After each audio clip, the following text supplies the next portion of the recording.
evolved from an highly fatal tumor to a good survival rate, about 95%. Focal consolidation is applying local surgical techniques like laser, transpupillary thermotherapy, cryotherapy to the residual tumor masses, which has reduced because of using a systemic chemotherapy, and this remains the main modality of treatment. As we know, TTT is a red laser. It uses a large spot size, longer exposure time. It causes slow heating of the tumor, so it causes tumor necrosis and improves the uptake of chemotherapeutic drugs as well. TTT works on a pigmented lesion, but retinoblastoma is non-pigmented. But the effectiveness is good because ours are pigmented eyes. So once the repeated usage of TTT, pigments of RP gets atrophied. So the repeated treatment cannot give a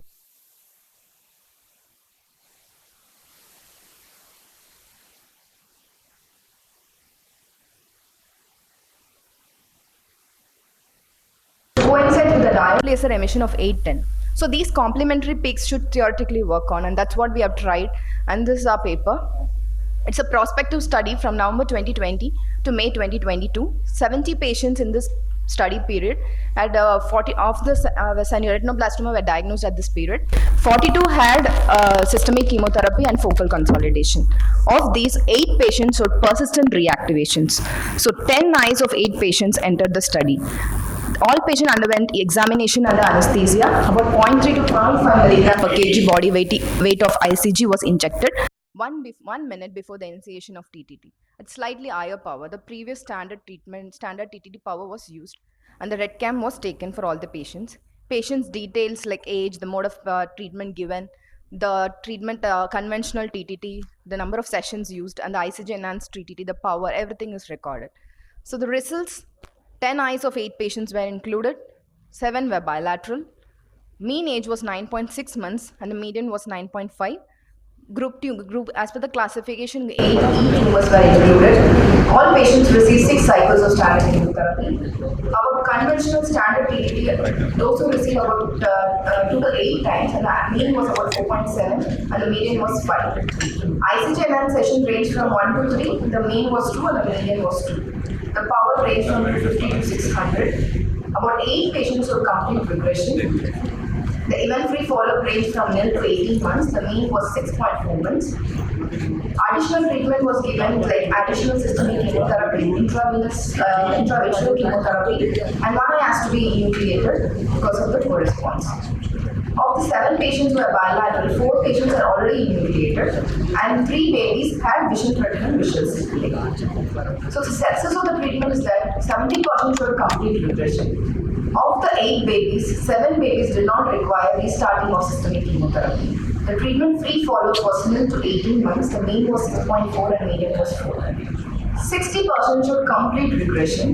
1 eye has to be nucleated, 2 eyes needed intravitreal chemotherapy for the seeds, and 1 patient required restarting systemic chemotherapy. Of the 60%, 20% didn't require any additional treatment, but 40% had to repeat standard TTT. So this is a patient who are presented with group D tumor at 5 months of age. He received 6 cycles of standard dose chemotherapy. He received 5 conventional TTTs for the lesions in the nasal lesions. Response, and we tried with ICG enhanced treatment, and we found the lesions have completely disappeared. This is another patient with group B presentation, received 6 cycles of chemotherapy, 4 conventional standard TTT, and with 3 consecutive ICG enhanced treatment, that was complete regression. So retinoblastoma works on pigmented lesions, but on repeated treatment, once the pigment is atrophied, the response is subnormal. So usage of ICG produces a photodiamic effect by generating reactive oxygen species and produce irreversible damage to the neoplastic cells. In our study, 20% showed complete regression. There was no additional treatment needed, but 4 required additional standard TTT. It is not considered as treatment failure because the number of sessions of TTT needed further after usage of ICG enhanced TTT was less. The tumor size also reduced, and so this is also considered to be a successful treatment. This is similar to the previous reports by Shields et al., like analysis of 42 tumors, and they found good response with ICG enhanced treatment for the reactivations, and also by Abramson et al., where they used for intra-arterial chemotherapy with enhanced treatment for the transpupillary chemotherapy. So ICG enhanced treatment shows good regression, the persistent reactivations rather than treatment name, and also it reduces the need for additional systemic chemotherapy and reduces the frequency of standard TTT. Thank you.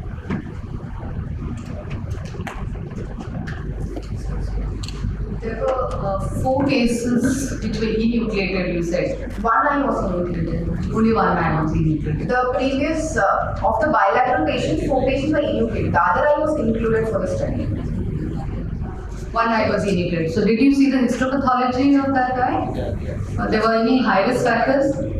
Those patients, they didn't have any eye risk features to them. Good presentation. Just a couple of questions. So, do you did ICG TTT for the solid tumor recurrence, or it was a separate seeding? It's for the solid tumor recurrence. Not for separate seeding. Not for the seeding. Second question: did you look at the regression pattern of the previous systemic chemotherapy? In which type of regression you could see there was a recurrence happening much more? So basically all these lesions were within the scar, which reactivations. They had the lesions were there. We treated with TTT, the standard TTT. The lesions scarred, but there was that means type 4 regression. Type 4 regression. And then there was recurrence within the scar. So all our patients in our study had lesions recurring within the scar, where we think the RP is atrophied, so the normal standard TTT doesn't work on. So we thought of enhancing with ICG and doing this treatment, and we found good response in that. And last question is, if you want to repeat your ICG and CTT, what's the interval time you are looking at? 4 weeks interval. Okay, thank you. Dr. Priya, what are the limitations of the study in terms of inclusion? Limitations is at least all the patients should have received at least 6 cycles of standard chemotherapy and should at least receive 3 conventional TTTs, standard TTTs, before including them for the usage of ICG enhancement. What are the physical limitations in giving this treatment? There is no physical limitations.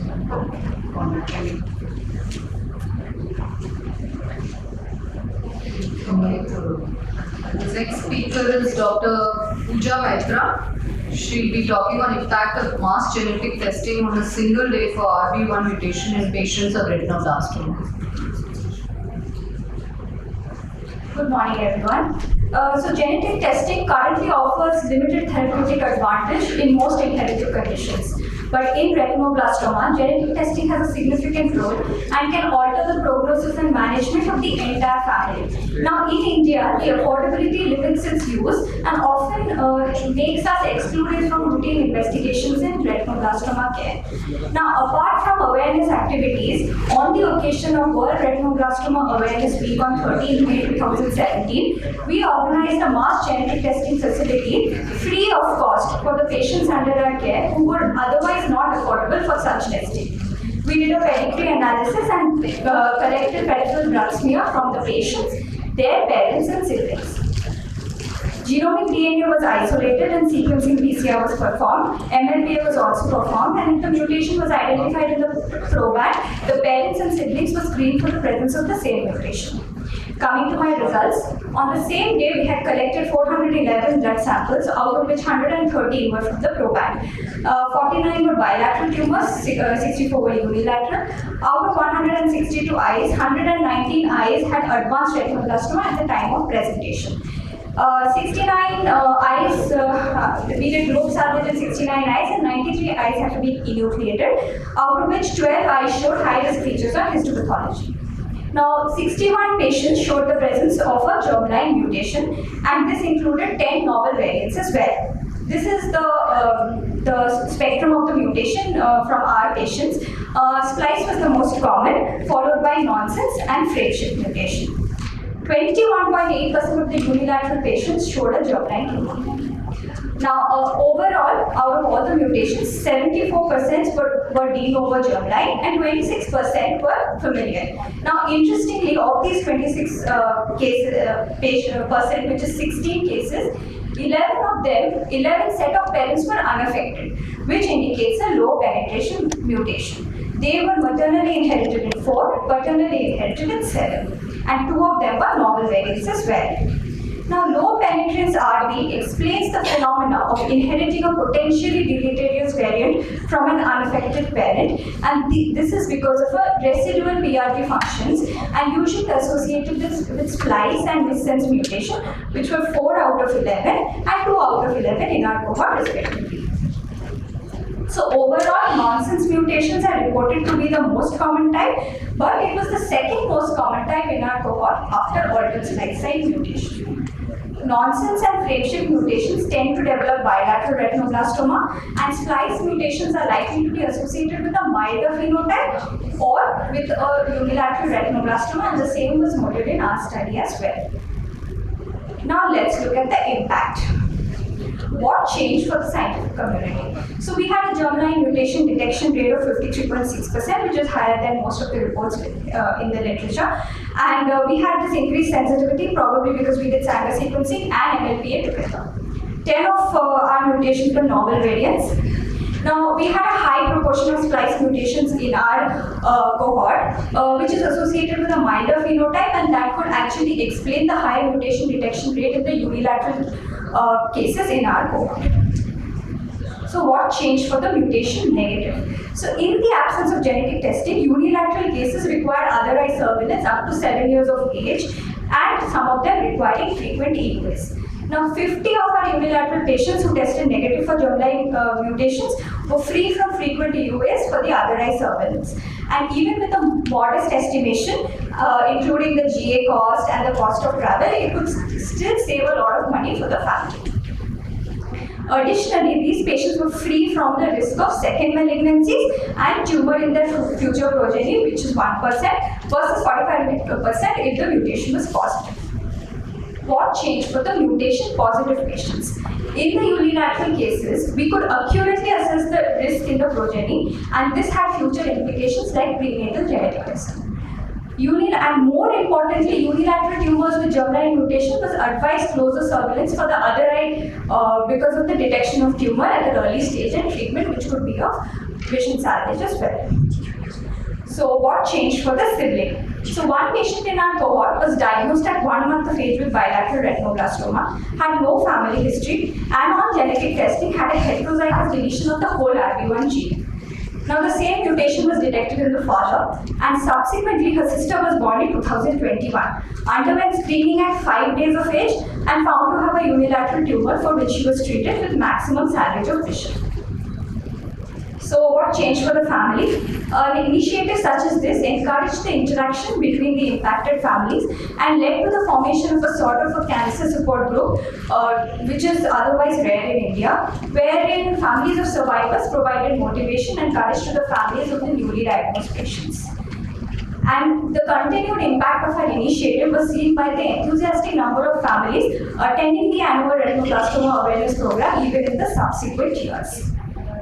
And we were able to translate a desired ideal into a heartwarming reality. And it is indeed special because I'm presenting this paper on the second week of May, which is the Retinoblastoma Awareness Week. Thank you. Good presentation. How did you did you do the sequencing by Sanger sequencing?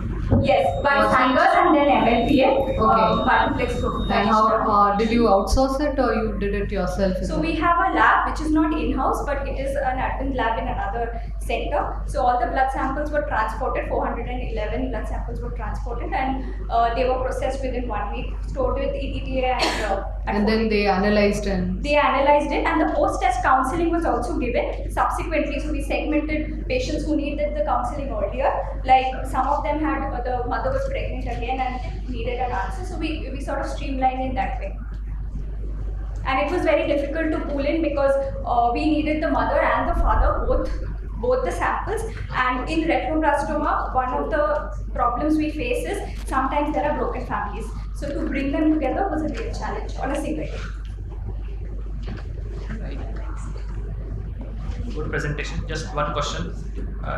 in your analysis you just look at the RB mutation. Did you find for MECN mutation? No, so that was the fallacy of the study. We did not look at the MECN mutation, which is if we had to look at it, it is usually in the unilateral tumors which are multifocal, aggressive early, and we needed the histopathology sample of the enucleated eye. So that we did not. We only had the blood. Thank you. It is, as it was already in a enucleated eye. So in futuristic approach, can you apply the story that research in a before pregnancy? Yes, sir. So right now we in fact have one patient who she was enucleated in her childhood. Her first child is with us under our care, and when she was pregnant, she actually wanted to know, because it's a germline mutation, she wanted to know the risk. She underwent chorionic villus sampling at 16 weeks. It turned out to be RB1 positive, and since she's seen her first child undergo multiple cycles of chemotherapy, she opted for this MTP.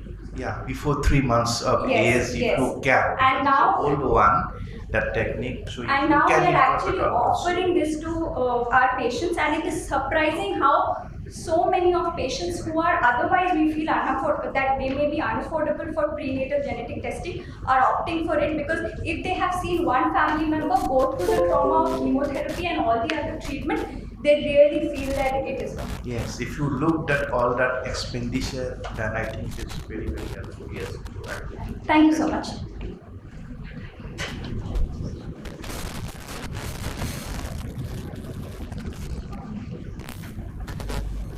Can we have the next presenter? Anshika Luthra.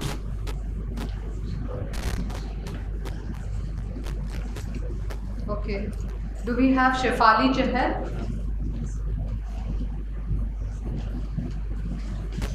Yeah, she'll be talking on risk factors for local tumor recurrence and metastasis in sebaceous gland carcinoma of the eyelid. Dr. Dipti, okay, this one you are not. Okay, this you cannot present. Okay, okay, so yours is okay, na? Okay, Dr. Shefali Chahar will be presenting on, yeah, how deep is deep, an analysis of multi-level biopsy in orbital lesions.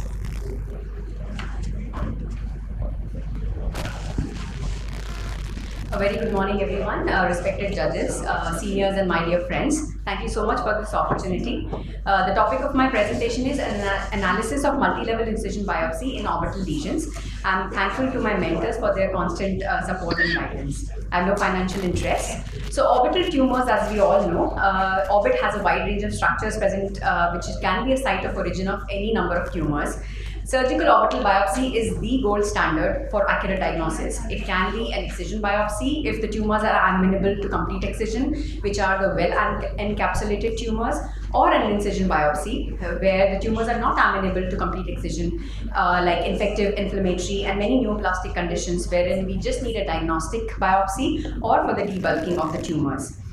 So during an incision biopsy, we encounter a lot of pitfalls. It can be a non-specific diagnosis or a wrong diagnosis because we have an unrepresentative sample, or the pathology is actually non-uniform in the sample, which can lead to delay in initiation of management, need for a deep biopsy, which ultimately leads to the financial burden for the patients. So let's look at the case scenario. In a case like this, we have certain pertinent questions to answer when we are dealing with the orbital mass, which is here in this female. So to procure the representative sample, we need to answer a few questions. How do we go about taking the sample? How many layers should we sample? How deep should we go when we are taking the biopsy? And actually, how deep is deep? So we propose the role of multi-level incision biopsy to answer all these questions.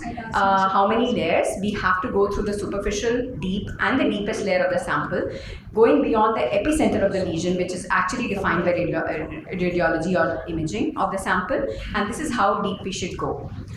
So when we review the literature, not many studies exist which talk about the pitfalls of incision biopsy, and specifically not many studies exist which talk about multi-level incision biopsies. Only a handful of case reports or case series are present. So we plan to analyze multi-level incision biopsies in these orbital masses. It was a retrospective interventional clinico-pathological case series of a total of 169 cases. Every case underwent a thorough clinical evaluation, imaging by CT or MRI, orbitotomy with incision biopsy, and a cryo-assisted multi-layered incision biopsy was done for each cases. And the sample was sent for histopathological evaluation. The mean age was 41.2 years, and it ranged from as low as a 9 months old baby to 83-year-old lady. The gender, the males were 60% and females were 40% in the study. The most common presentation was proptosis. Imaging was done in all the cases. Primary orbitotomy with incision biopsy was done in all the cases, and no repeat biopsy was needed to diagnose any of the lesions in our cases. So when the cases underwent orbitotomy, we took a sample range from 2 to 4, that is superficial, deep and deepest. And for the study, I have considered deep and deepest as a deeper layer, so and analyzed the superficial and the deeper layer in my study. And samples were subjected to histopathological evaluation, IHC whenever required, and special staining by microbiology. This is just a picture showing how we go about the cryo-assisted multi-level biopsy. A total of 169 cases were studied. The reactive cases in our series were 101 and neoplastic was 68, out of which 61 were malignant and 7 were benign. And as you can see, when we analyze the samples, superficial and deep layers confirmed the similar diagnosis in 154, but superficial missed the diagnosis in 15 of the cases. And out of these 15 cases, reactive were 9, which are as listed, and 6 were neoplastic, out of which 5 were malignant cases. So you can imagine the implication of missing these diagnoses or mismanaging these diagnoses if you don't take a representative sample. Just to highlight this, a few representative cases from my study were this, like a 43-year-old gentleman who presented with telecanthus and an orbital lesion. So when we do and provisionally think about the differentials, it can be inflammatory, infective, or neoplastic. Now, the superficial layer biopsy in this gentleman provided only fibrosis and mild patchy inflammation. If we were to think that this is the final diagnosis, we would definitely treat this gentleman as an inflammatory orbital lesion, maybe give him steroids. But when we go deeper, the deeper layer biopsy actually proved to be granuloma with multinuclear giant cells, and special stains were positive for fungal granuloma. So can you imagine the implication of giving a steroid in a fungal granuloma by misdiagnosing this case? So this case was ideally treated with antifungals, and the gentleman is doing very well. Similarly, in this 63-year-old man whose superficial layer biopsy only proved to be benign reactive lymphoid hyperplasia, but the deeper layer showed CD3 and CD20 positivity, proving him to be a ENMZL, which is a non-Hodgkin's B-cell lymphoma, and hence he was ideally treated with radiotherapy and is doing very well. Similarly, in this 18-year-old boy, the superficial biopsy proved to be a normal orbital tissue, but the deeper layer biopsy showed a round cell tumor. And also in this gentleman, the superficial layer biopsy showed a dense fibrosis and inflammation, but the deeper layer biopsy showed perivascular inflammation and vasculitis, warranting a full systemic examination for Wegener's to rule out Wegener's granulomatosis. Hence, we see that in my study, in the reactive cases, the sensitivity, specificity, positive predictive value, and the negative predictive value for the deeper layer biopsy was 100%. There was a significant difference in diagnosis of different layer, which was significant in the study for reactive disease as well as for the neoplastic disease.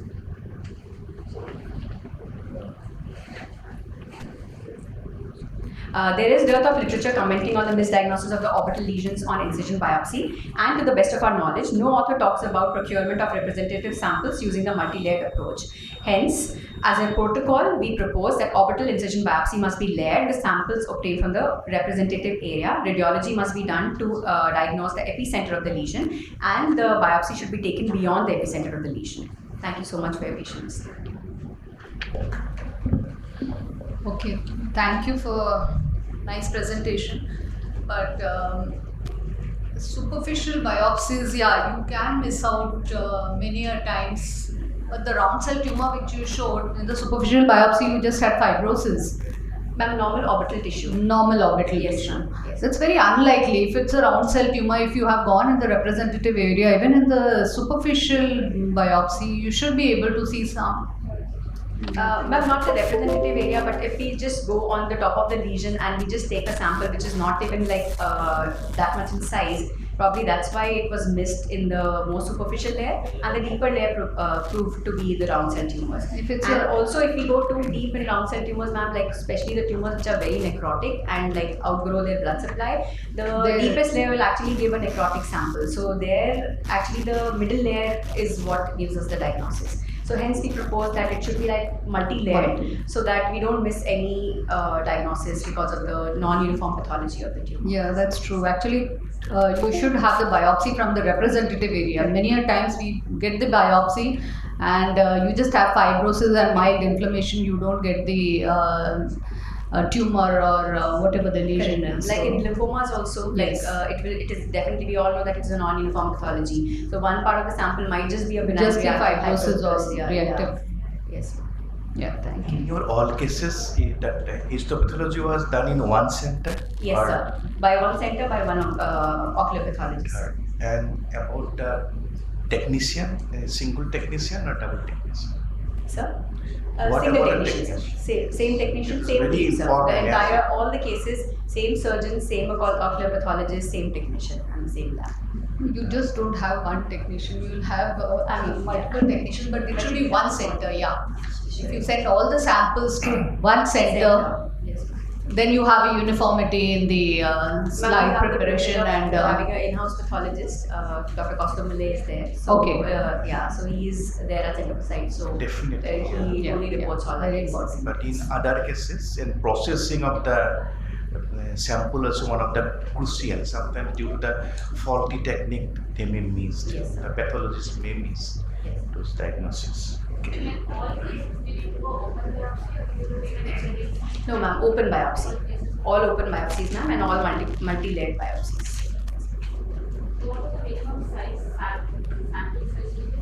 Ma'am, size, I can't tell in millimeters, but we go about with the radiology of the sample, like however big the sample is, and as I talked about, we define the epicenter of the lesion, like suppose if it's a superior orbital mass, so we see the mass in toto by MRI or CT scan, kind of like keep the epicenter in mind and go beyond the epicenter to take the multiple biopsies that we take.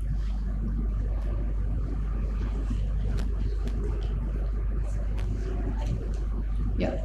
Thank you so much.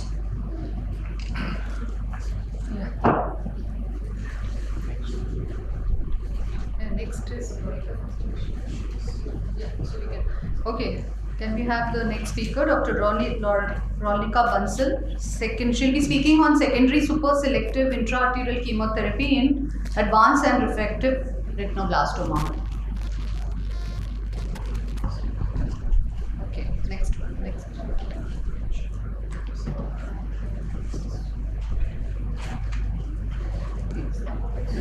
Fine.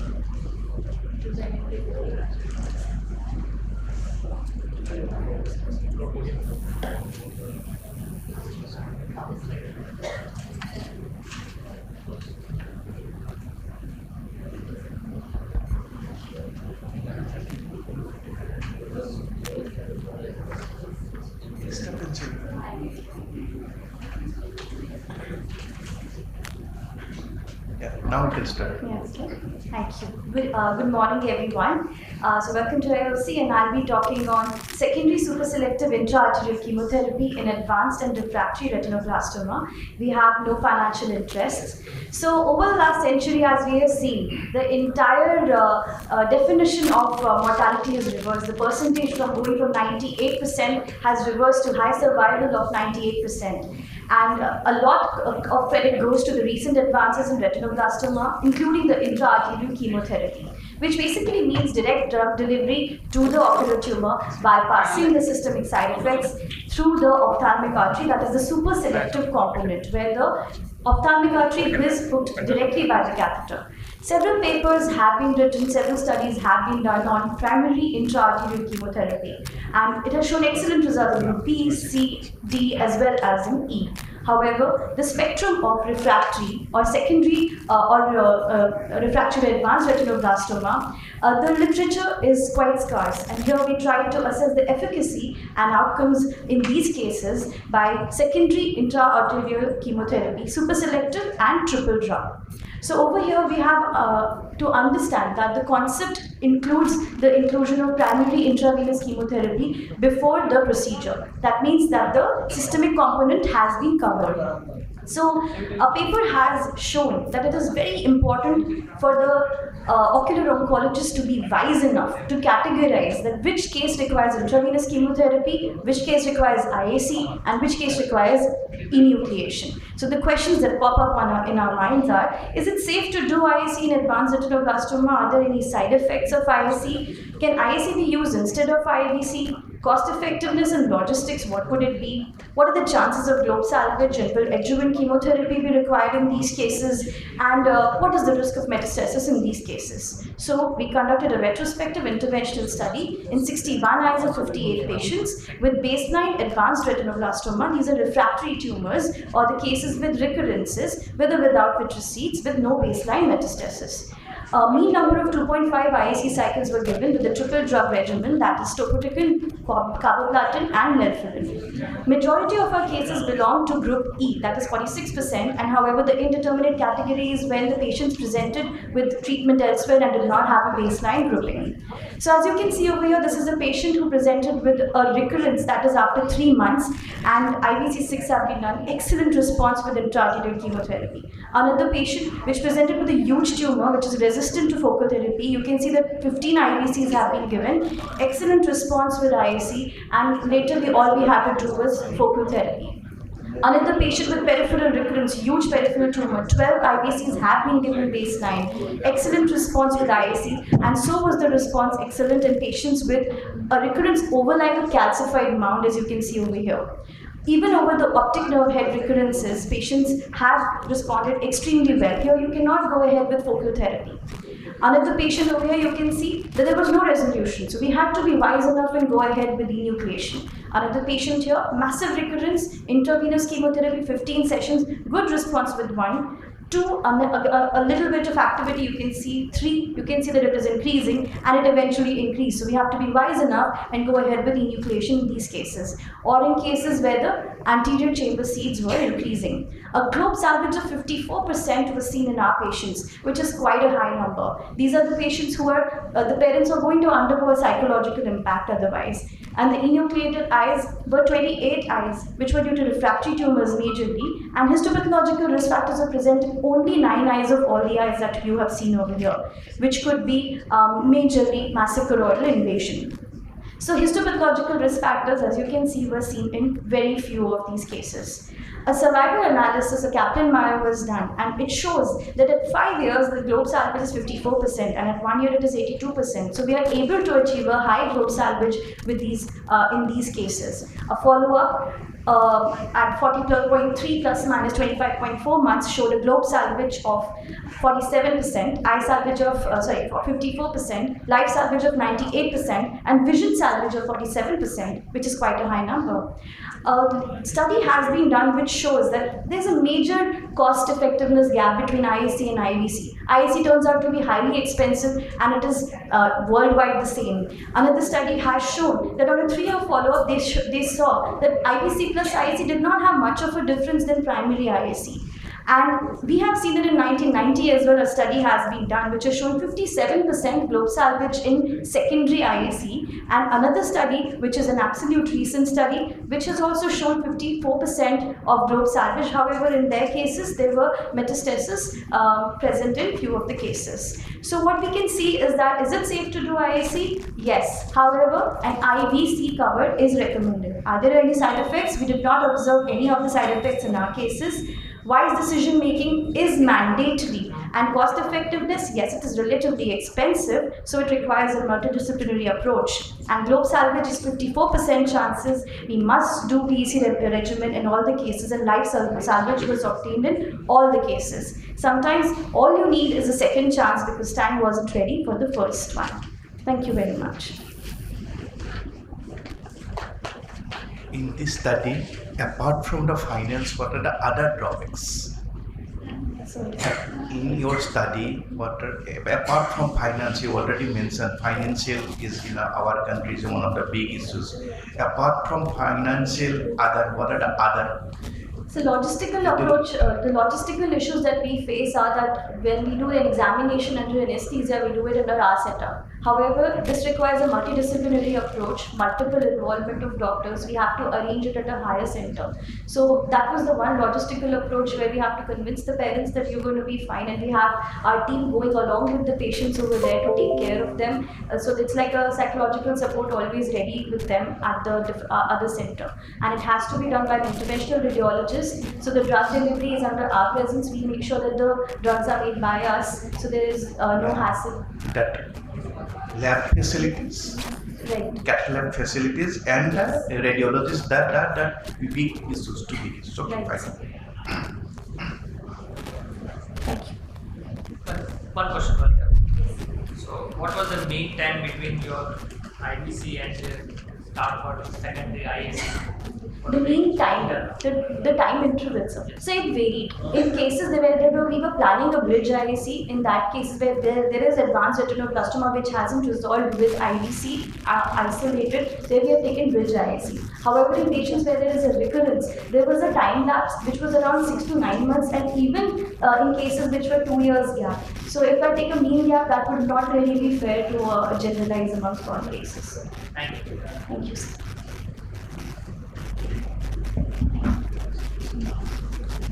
We have our next speaker, Dr. Mritika Sen. She'll be talking on intravitreal topotecan for vitreous seeds in retinoblastoma, long-term review of 91 lines.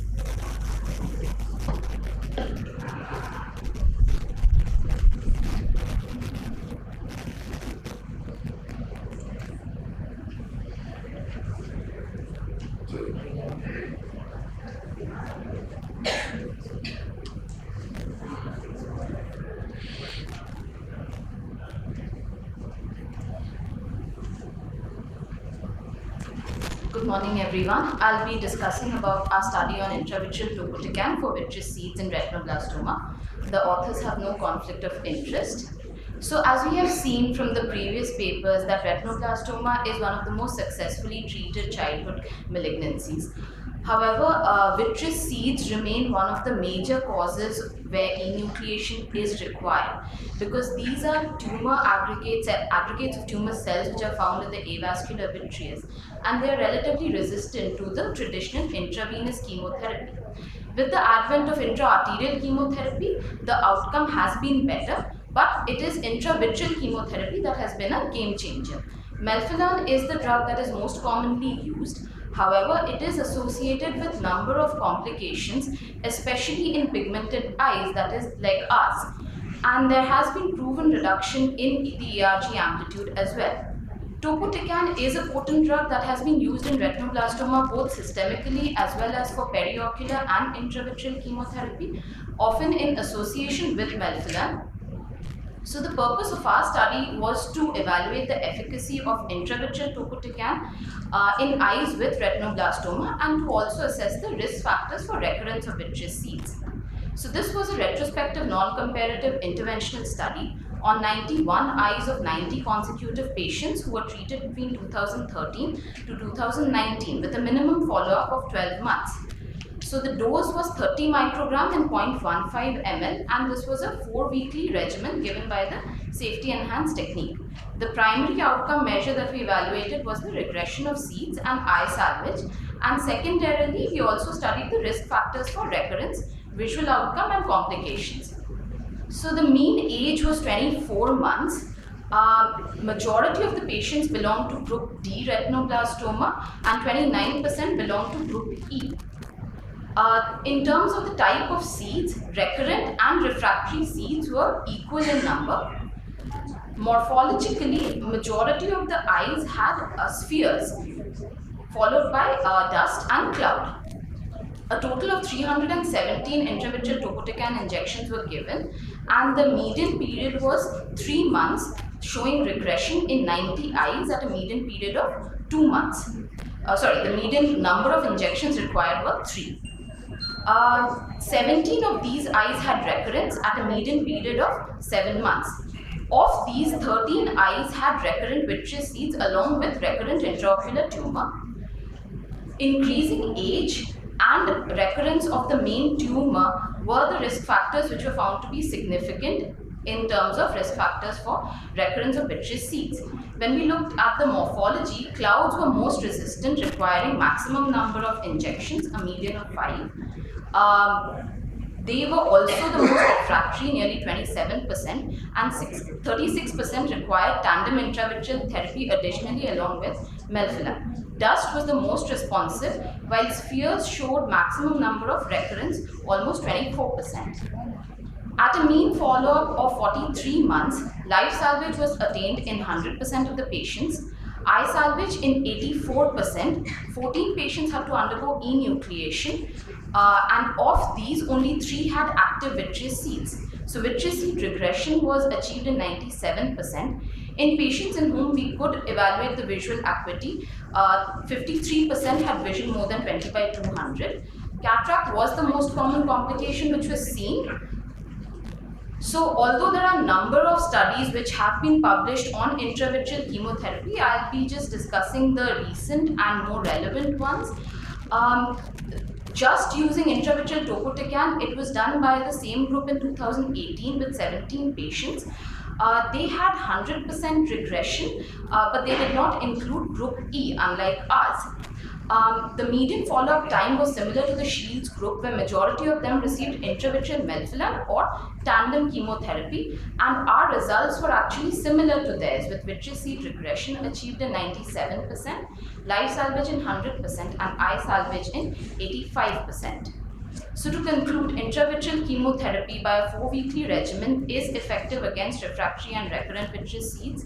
The vitreous seed morphology corresponds to the number of injections that are required for regression, and increasing age and recurrence of retinal tumor increases the risk of vitreous seed recurrence following treatment with intravitreal topotecan. These are my references. Thank you. Thank you. Good presentation. You had globe salvage in 85%. So what was the reason for the failure? So enucleation in the eyes that were required, it was mainly for tumor recurrence, which was a major tumor recurrence. Additionally, there were eyes with vitreous hemorrhage, which we couldn't, it had nil visual prognosis in those cases. And there were 3 eyes which were thicyclic. Vitreous seed, active vitreous seeds were seen in only 3 of the eyes which were enucleated. Okay. Any cases where you need to switch from topotecan to melphalan? So we did require tandem intravitreal therapy along with topotecan. We gave melphalan. There were cases which required that, about 13 cases. And what was the outcome? So there was one case which showed recurrence of those who had received tandem intravitreal chemotherapy. Rest of them showed good regression, especially in cases where the vitreous seed had spheres. The vitreous seeds were the spherical type. They required more of the tandem intravitreal chemotherapy, and that's why probably if we have such morphology, maybe we should initiate tandem intravitreal chemotherapy earlier. Thank you. Thank you.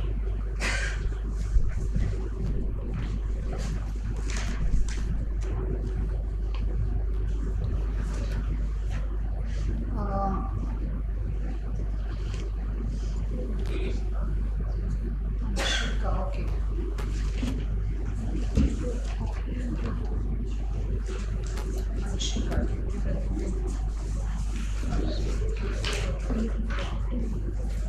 How many more now?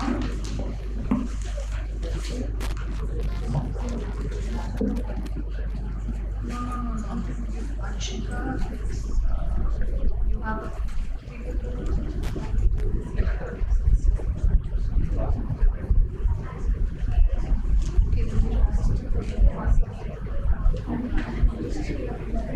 yeah, Anshika, she has Anshika hasn't. Yeah, Anshika is started, so we can. Okay. Okay. The next, this is the topic, the same topic. Okay.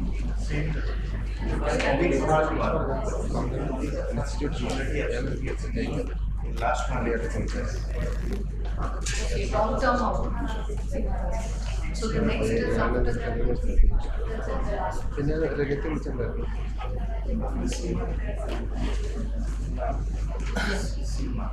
Can we have the next presenter, Dr. Seema Das?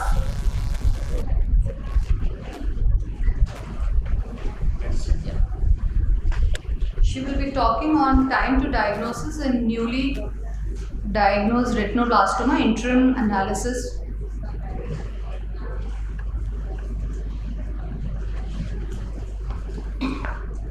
Good morning, everyone. So I'll be talking about the interim analysis data from the INPOC RB 1901 study, which is basically aimed at identifying the time to impact of a standardized protocol on the outcome of the retinoblastoma. So RB we know is the pediatric eye cancer with the highest survival rate. However, the reported outcomes from India are much inferior in terms of cure and ocular salvage, as well as vision preservation as compared to the rest of the world. Advanced stage of presentation we know is associated with the suboptimal outcome, and delayed time to diagnosis is one of the major reasons for advanced presentation.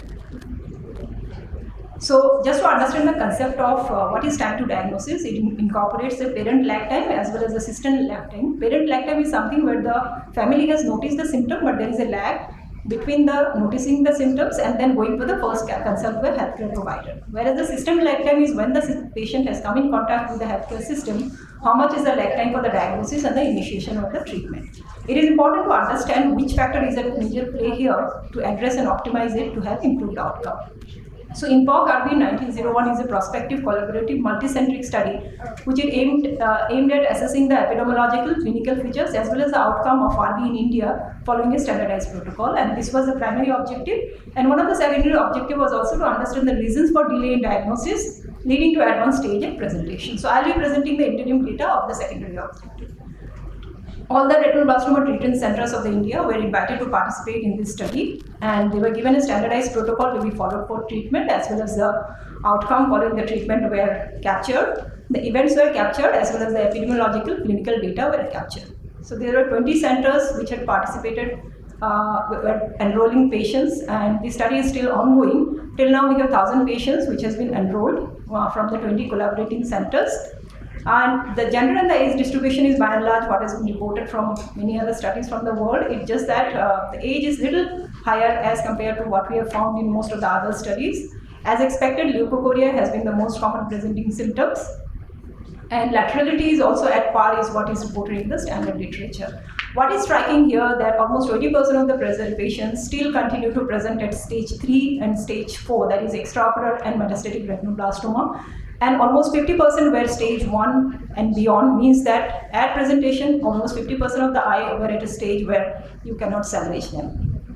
So symptom to diagnosis interval, almost 50% of the patients were diagnosed beyond 1 month of symptom onset, meaning that when the parents noted the symptoms, there was a lag in 50% of the families for going for the first consult, which was beyond 1 month. Though beyond 3 months, about 80% of them have taken the first consult. Majority of the patient, almost 80%, had poor access to treatment, means that they had to travel more than 500 kilometers for getting their treatment done for the child. And the first visit to healthcare professional was an ophthalmologist in majority patients, but then there were pediatrician, physicians, Ayurvedic practitioners and pharmacists as expected. What was again striking was that even when the ophthalmologist was the first person to see the patient, almost 38% of them did not diagnose it at the first consult, and the patient had to consult multiple practitioners before the final diagnosis could be made. For general practitioners and for pediatrician also, the figures were not very encouraging. So there was a significant correlation of increased time to diagnosis with when the strabismus was the presenting symptoms, the time to diagnosis was more. When the distance from the treating center was more, the time to diagnosis was more. Low socioeconomic status, the stage of presentation, and were also associated with the increased time to diagnosis, and there was a negative correlation with improved parental education status. So to conclude, almost 52% of the patients in this study were diagnosed within 1 month of the treatment onset, meaning that almost 48% were still diagnosed beyond 1 month of symptom onset. 20% still continue to present at stage 3 and stage 4, where saving life becomes difficult. there appears to be delayed recognition by the family, as well as there appears to be delayed diagnosis by the healthcare providers. So prolonged treatment time does correlate with the advanced stage of presentation. So what does it mean? For the effort, if you have to catch it early and improve the survival of RB, the effort for early diagnosis has to be directed both towards the community awareness. We can take help of piggyback with the other pediatric screening programs, the government programs also maybe, the routine screening, during contact with any healthcare providers like a pediatrician for immunization and many other pediatric screening programs. To do that, awareness and training of the healthcare providers are also essential so that they get the diagnosis at the earliest possible. But despite that, we've seen that 50% of those patients still presented at group E or B or MEN, even when the time to diagnosis was less than 3 months. So possibly the tumor biology could be a little different in our population, which we still don't understand and needs further study. So this was the synopsis of my study. Thank you for listening. Dr. Seema, but we want to know one. That study was done at your center? No, this is a multi-centric study. There were 20 centers which have participated in this study.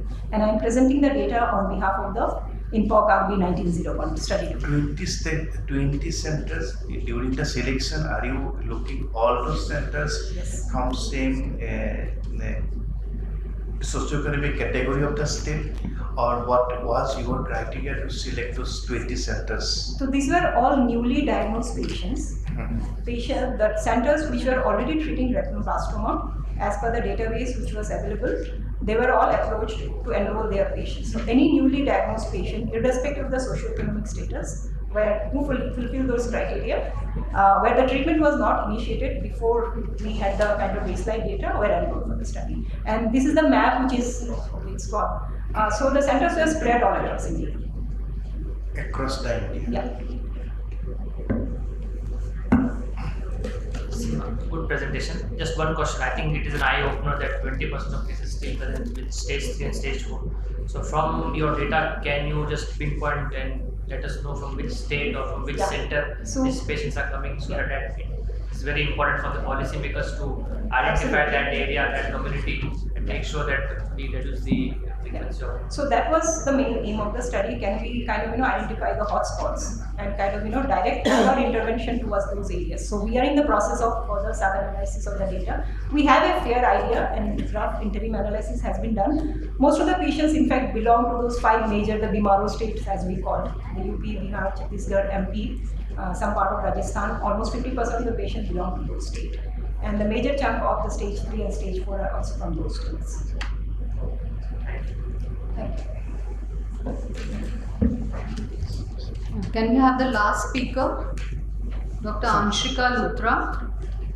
She will be talking on long-term outcomes of neoadjuvant systemic chemotherapy for extensive periocular sebaceous gland carcinoma.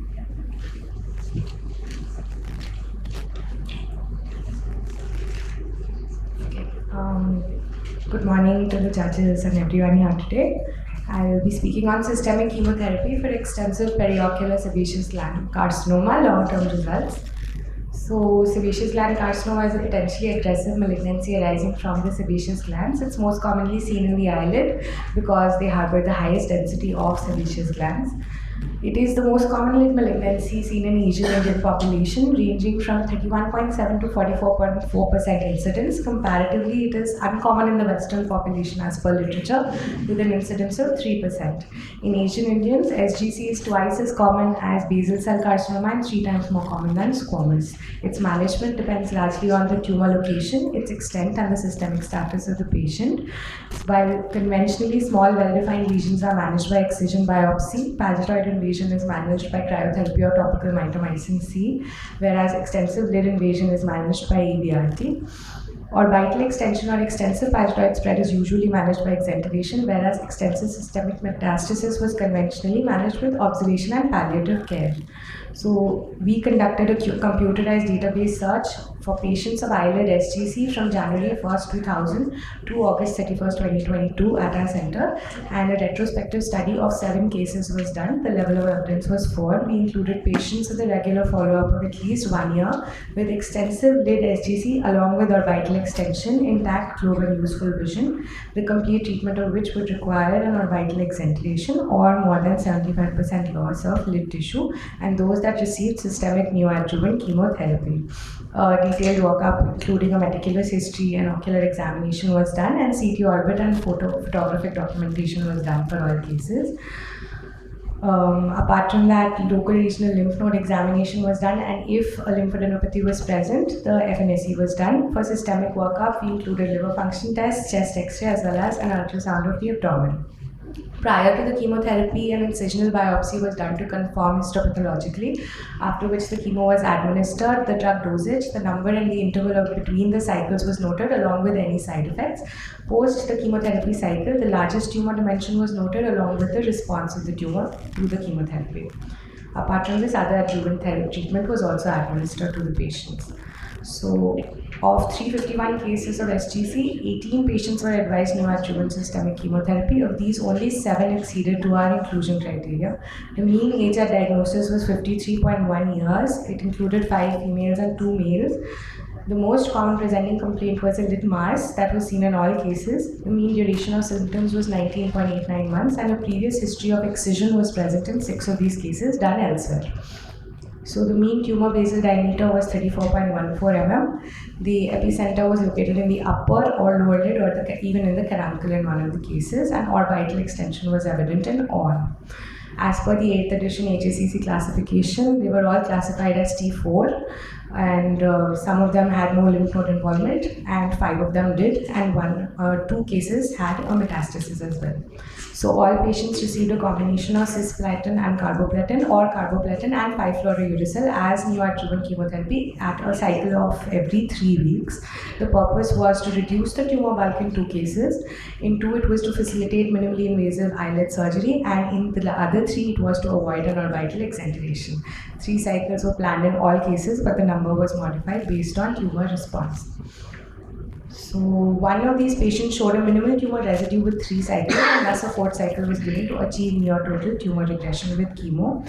The mean percentage of reduction of tumor basal diameter that we observed was 90%, ranging from 75 to 100%. All the patients had transient side effects, but they did not develop any major side effects as such. As far as tumor response is concerned, 3 cases showed an excellent response with 90 to 100% size reduction, and no surgical intervention was required in these. 2 cases showed a good response with more than 75% reduction in size and a total FAP solution of the orbital component, and these were treated with an excision biopsy with wide margins under frozen section control, whereas 2 cases showed a poor response to the residual orbital component, and they then underwent lid sparing orbital exenteration followed by adjuvant chemotherapy. So here we can see the before and the after of the cases, and on histopathological examination of those that underwent a surgical intervention, 3 of them showed a residual tumor, while 1 of them showed complete pathological resolution with only a xanthoma on histopathological exam. None or no tumor recurrence was noted in any of our patients at a mean follow-up period of 38.22 months, and 1 patient had a metastasis at presentation, and they died due to the same 19 months after completion of the neoadjuvant chemotherapy. So the standard chemotherapy agents that we use for head and neck cancers are mostly platinum-based agents and 5-fluorouracil, and since a very good response has been obtained in patients of squamous cell carcinoma with extensive disease, the same has been tried for sebaceous gland carcinoma. And there are a lot of previous single case reports and even case series that have been done. For instance, in 1985, Pascal and Begley, a combination of surgery and radio along with chemotherapy was used to achieve complete tumor regression. Similarly, Boma et al. Conducted a retrospective study of 8 cases in 2021, where patients with nodal involvement were unable to achieve complete resolution, and they had early recurrences in local as well as regional nodal stations in all cases. 4 of our cases were able to achieve complete resolution, with 1 case of confirmed pathological resolution in our study, and none of them developed recurrence. It could be attributed to the fact that EBRT was given post-chemotherapy in all of our cases. In concurrence, Hata et al. Also noted that there was no recurrence in 8 patients who underwent post-op radiation therapy for close positive surgical margins. In conclusion, neoadjuvant chemotherapy facilitates lid and globe preservation by significant tumor volume reduction. In those who have lymph node metastasis, it can spare the patients from radical neck dissection. It also lowers the risk of systemic metastasis and prolongs the disease-free survival period. Downstages the disease and provides significant benefits of organ preservation, lower risk of death, and prolonged overall survival period. Thank you. Good presentation. What was the inclusion criteria for these 7 cases that you included? Ma'am, it was that firstly they should all have lid SGC along with orbital extension, and ma'am, they should have all undergone systemic neoadjuvant chemotherapy followed by a 1-year observation period after the chemotherapy was completed. Okay, and you had frozen section control also done? Yes, ma'am. For the cases that were operated, we had a frozen section. Frozen section margin was clear or not? Frozen. Yes, sir. The margins were clear for all, but still after that, EBRT was done for all cases, sir. So we did exenteration for 2 cases, and for 2 cases we did an excision biopsy, and the margins were clear in 3 of the cases. In 1 case, there was no tumor to be found. It was only a residual xanthoma. So yes. No, ma'am, they didn't. Not from these 7 cases. Was sentinel lymph node tried in any of the cases? Ma'am, lymph node biopsy was done in 2 of the cases, but it did not yield any results. Yes. During preoperative evaluation, supposed to suspect lymph node involvement, apart from clinical examination, are you adopt any technique to suspect lymph node involvement? Suspect lymph node involvement, sir. The degree of extension locally that is present, if there is orbital spread. Apart from, my question was, apart from your clinical examination, is there any other method you can think to assess lymph node in some cases? So without conducting any intervention or without any invasive process? In a big cases, there may be we may suspect clinically there may be lymph node involvement. Yes, sir. In such cases, one is that we can go for a thorough clinical or physician by you or physician one. Yes. Any other method which is more effective? So we can do a PET scan in these patients if possible, and otherwise we can go for a sentinel lymph node biopsy as ma'am mentioned. Yes, one. But before that, to decide sentinel lymph node biopsy or PET scan, and ultrasound, lymph node ultrasound with a Doppler. Yes. Thank you, sir. Thank you, ma'am. Thank you, sir. Yes.